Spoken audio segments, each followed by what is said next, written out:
fans.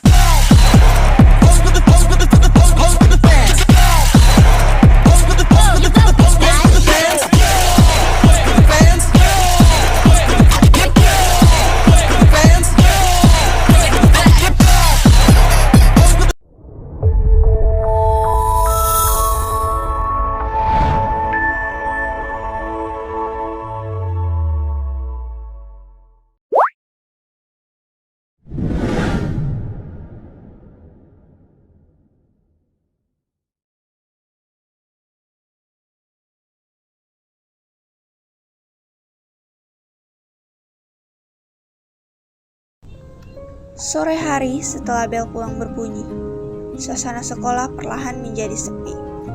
Suara langkah kaki dan tawa siswa yang tadi memenuhi lorong kini semakin menjauh, meninggalkan gemah samar di sepanjang koridor. Cahaya matahari sore masuk melalui jendela kelas, menyinari lantai dan meja-meja yang mulai kosong. Di salah satu kelas di lantai 2, 7 siswa masih bertahan untuk menyelesaikan tugas kelompok yang harus dikumpulkan esok. Buku, kertas, dan pulpen berserakan di atas meja. Namun, suasana lebih dipenuhi obrolan dan candaan daripada tugas. Salsa, Dimas, Nadia, dan Rara sibuk berdiskusi, atau lebih tepatnya berdebat kecil yang mengundang tawa. Sementara itu, Raffi dan Mita berusaha menenangkan suasana dan mengarahkan percakapan kembali ke tugas yang harus diselesaikan. Di tengah keramaian itu, Alia duduk dengan tenang. Sesekali tersenyum atau tertawa kecil menoleh ke kursi kosong di sampingnya, seolah sedang mendengarkan seseorang berbicara. Tak ada yang duduk di sana, setidaknya yang mereka lihat. Namun, bagi Alia, kursi itu tidak pernah kosong. Di sana selalu ada seseorang, yaitu Nara. Teman yang hanya bisa dilihat oleh Alia. Teman yang entah bagaimana tak pernah benar-benar pergi. Dan kehadirannya akan mengubah sore itu menjadi awal dari sebuah cerita yang jauh lebih misterius dan tak terduga.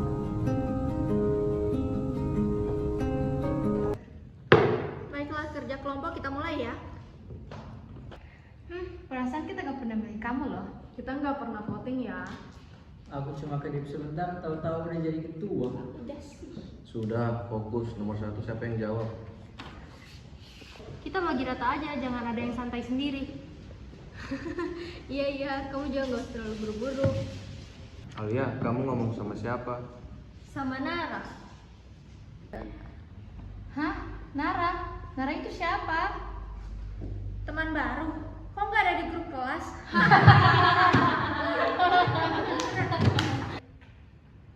Dari tadi dia di situ. Hah? Mana? Itu kan cuma kursi kosong. Alia, jangan bercanda deh. Kalian aja yang nggak bisa lihat dia.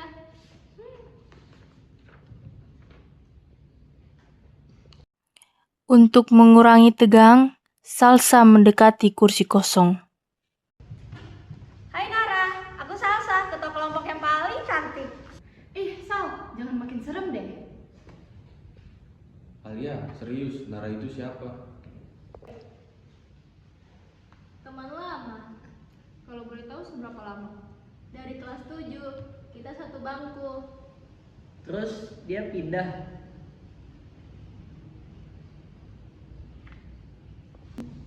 Kenapa kita nggak pernah dengar namanya? Karena dia nggak pernah sampai di sini.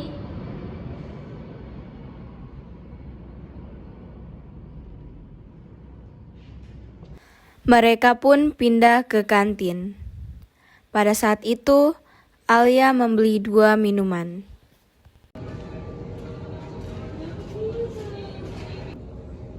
Alia, kok minumanmu 2 lagi? Iya. Kamu emang selalu beli 2?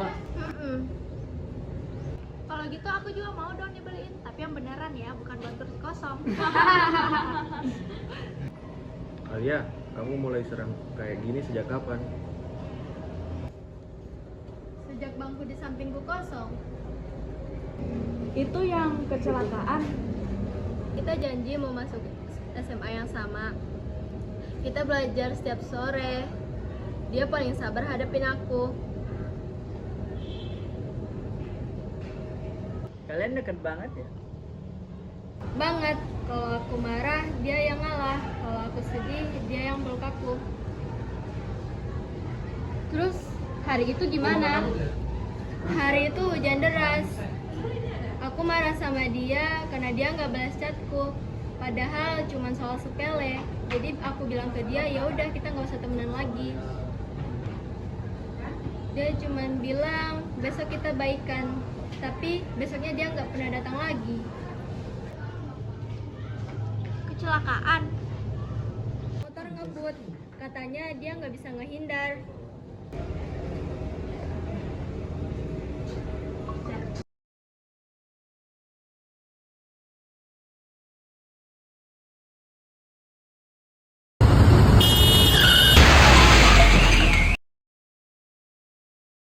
Alia, kamu nggak salah. Kamu cuma marah, itu manusiawi. Dia pasti nggak mau kamu merasa bersalah terus. Kalau aku berhenti ngobrol sama dia, rasanya aku benar-benar kehilangan. Kamu masih punya kami. Walaupun mungkin kita nggak sesabar dia. Kita masih bisa belajar bareng-bareng kok. Dan kita juga bisa dengerin kalau kamu cerita. Kita nggak akan ninggalin kamu sendirian.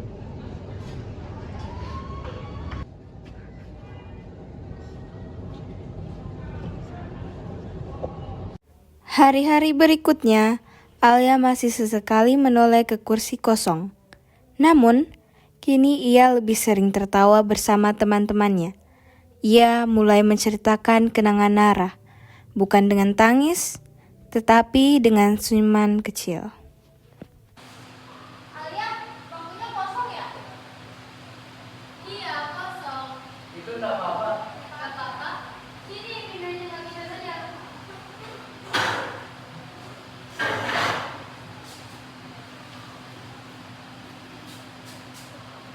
Sekarang nggak ada yang duduk sendirian. Fokus tugas, Boy. Oke, sekarang nomor 3 siapa yang jawab? Sebagai ketua kelompok yang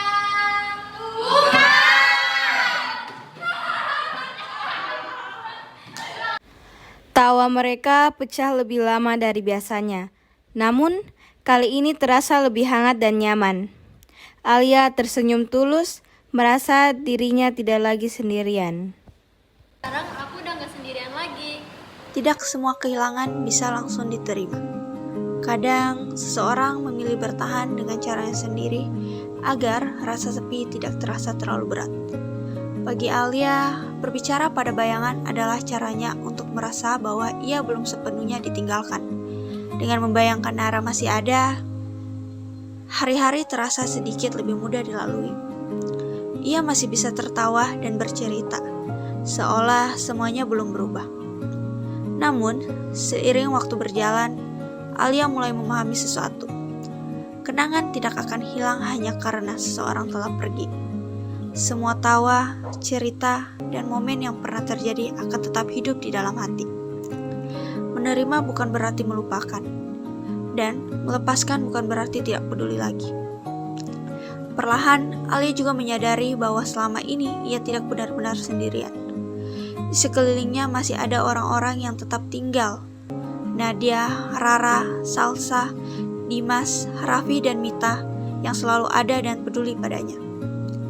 Karena pada akhirnya, yang membuat seseorang kuat bukanlah bayangan masa lalu, melainkan orang-orang yang tetap bertahan dan berkata, "Kita di sini." Dan Alia pun akhirnya mengerti. Ia boleh menyimpan semua kenangan tentang Nara di dalam hatinya. Tetapi sekarang ia juga tahu bahwa hidup harus terus berjalan.